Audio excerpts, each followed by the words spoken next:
Dah.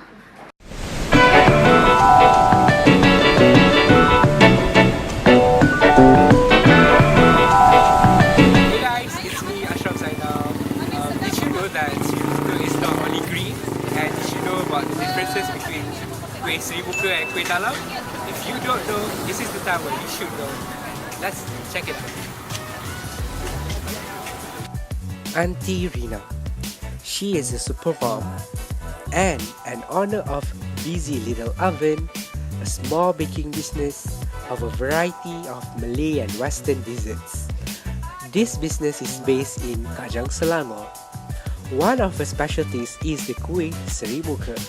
Before she decided to be a full-time baker, she was previously works in a bank. I'm so-called a founder of Busy Little Oven. It's a small business doing it at home. Basically, I was a banker before, but I resigned and become full-time housewife. According to Auntie Rina, she started baking kuih Sri Muka due to high demand from her customer and also to support her family's financial. She also has a special son until she takes the decision to become a full-time baker and a super housewife. Her Sri Muka recipe is an improvisation of her mother's recipe. Not saying that her mother's recipe is not good, but she tasted a better Sri Muka than she used to eat before. As for her, different people have different perspective in tasting Sri Muka. Maybe the young generations right now prefer her own improvisation of Sri Muka. As for her, those fresh ingredients cannot be kept any longer than 2 days, or it will ruin the taste of the Sri Muka. The most important ingredient in doing Sri Muka is you have to use the pure pandan juice, coconut milk, pure water, no box coconut milk, and of course a good glutinous rice. In her opinion, the reason why people eat Sri Muka is because of the scent and the taste of pandan extract as well as the sweetness of the coconut milk. According to her as well, as far of her concern, Sri Muka has 3 different flavors. There are Talam Sri Muka Pandan, Talam Sri Muka Gula Merah, and also Talam Sri Muka Durian. These are among the most popular and well-known in Malaysia. Aunt Rina claimed that traditional kuih can unite us Malaysians. It is because most traditional kuih is easily to get everywhere, anytime. Just like Sri Muka, you can find it in the shopping malls, makcik selling at the side of the road, basically everywhere. Therefore, Malays, Chinese, Indians, or any other races can buy and eat them anytime, anywhere. That is the unity in terms of traditional kuih for Auntie Rina. Hi, I'm Afiq. So, as what you know, cake is one of the famous traditional food of Chinese. So, today we find out what is the best about moon cake. Our interviewee is Nadira Alexander Su. She is a super mom and a home baker. She is an Iban Sarawakian and her husband is Chinese. Both of them are Muslims. Nadira is a full-time housewife and she has one special 7 years old son. His name is Thaki. She was self-taught for 3 years as it was not easy to make. As you know, my husband and I actually from a very traditional Choctaw family. So our family always observe those what they call it, cultural festivals such as Gawai or Chinese New Year or Mooncake Festival. It's actually part of the tradition that from their forefathers and us. So, being a Muslim, we have our own limitation, meaning for the food that we can eat and the food that we can share with our families.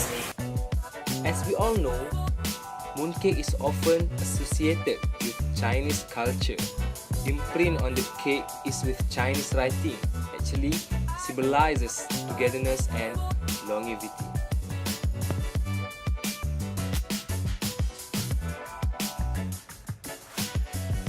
Apparently, the varying colors of the mooncakes are for the sellers and buyers to know what is the ingredients inside it.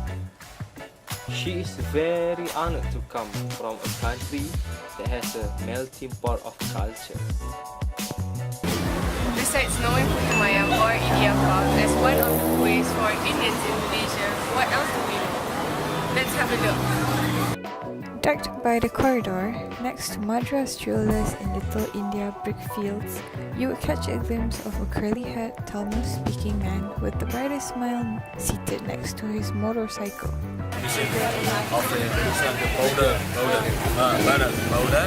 After that, mix added water like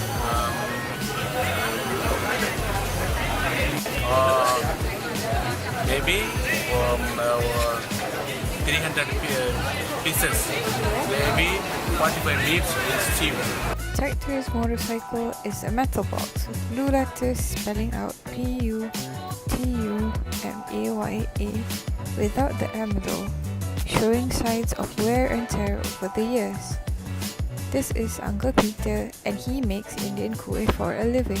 He has been selling Indian kuih for the past 15 years in Little India and he lives with his wife in Bangsa. He gladly explained the contents and ingredients of all the kuih he sells and the ways of making them. Not only that, he even offered us to taste his kuih for free. Among the Indian kuihs he sells are laddu, halwa, jalebi, curry puffs, adirasam, palguva, and rawa urunde. Besides putu mayam, which is the star of the show. On top of all the other Indian kuihs that he makes and sells, he also elaborated on the preparation to make putu mayam. He said that it takes him 6 hours every day to prepare all the kuihs. He wakes up at 4 a.m. in the morning and sleeps at 12 p.m. at night every single day. Yeah, how long? Maybe early morning 4 o'clock wake up lah. After finishing time 10 o'clock. 5, 6, 7, 8, 9, 10, maybe 6 hours. As he described about his customers, he said that he has many customers of different races and religions, and it is not limited to only Indian people. He has Malay customers, Chinese customers, and customers of other races and religions as well. All of them like his kuihs because it is handmade and they are very yummy. Regardless of being of different religions, Uncle Peter gave us a piece of advice that is still stuck to our minds before we left. He told us to study hard so that we can get a stable job and told us that his prayers are with us before we left. There are not many putu maya makers left, so I feel that we should actually really treasure people like Uncle Peter who is continuing the legacy. Even though Uncle Peter specializes in Indian kuih, Malaysians in general, of all races and religions, love his food because it's delicious. Hi guys, I'm Lariba from Ghana. And hi, I'm Marwa from Bangladesh. So today we are going to make this lady who makes cake lapis Sarawak.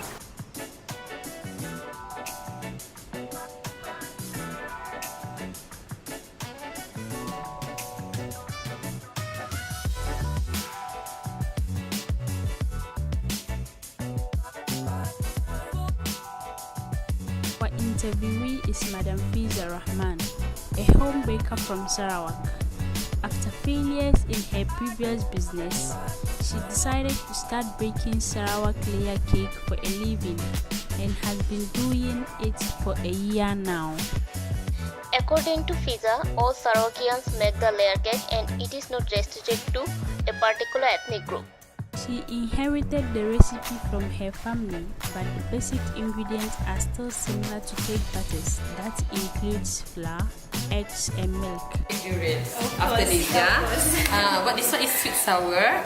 This one is prune. You know what is prune? Prune. Sunsweet. You know sunsweet prune? Yes. Yes. That is prune. The chip, pandan Milo. This one is pandan. This one is pandan cake. According to Madam Frieza, one layer cake takes a while to bake, and there are 2 ways of making it. The best part of this whole meetup was obviously testing. Like I mentioned earlier, it was a good opportunity to test the original Sarawak layer cake, and we really enjoyed ourselves. Compared to her previous job, she likes working from home, so she decided to bake since she developed a liking for it.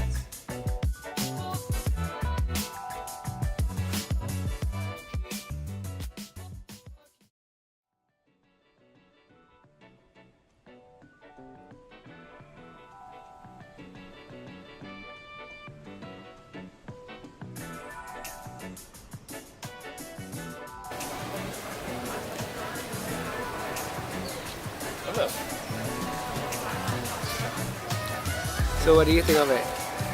Pretty good. Yeah. Let me try the brown sugar.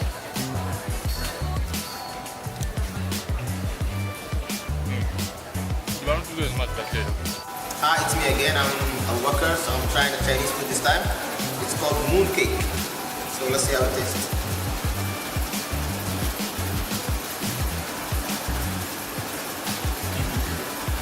It has a coconut inside, I guess. It's red bean. Red bean? Yeah. I'm not a big fan of red bean. But it's good. You like it? It's not bad. I don't like red bean, but it's not bad. Okay, thanks, Abubakar.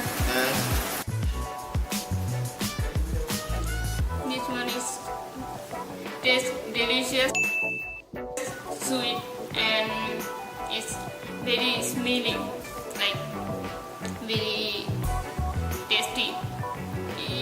I think everyone needs to try this one because it's also very colorful. We love our kuih. We love our sugar, But most of all, we love each other.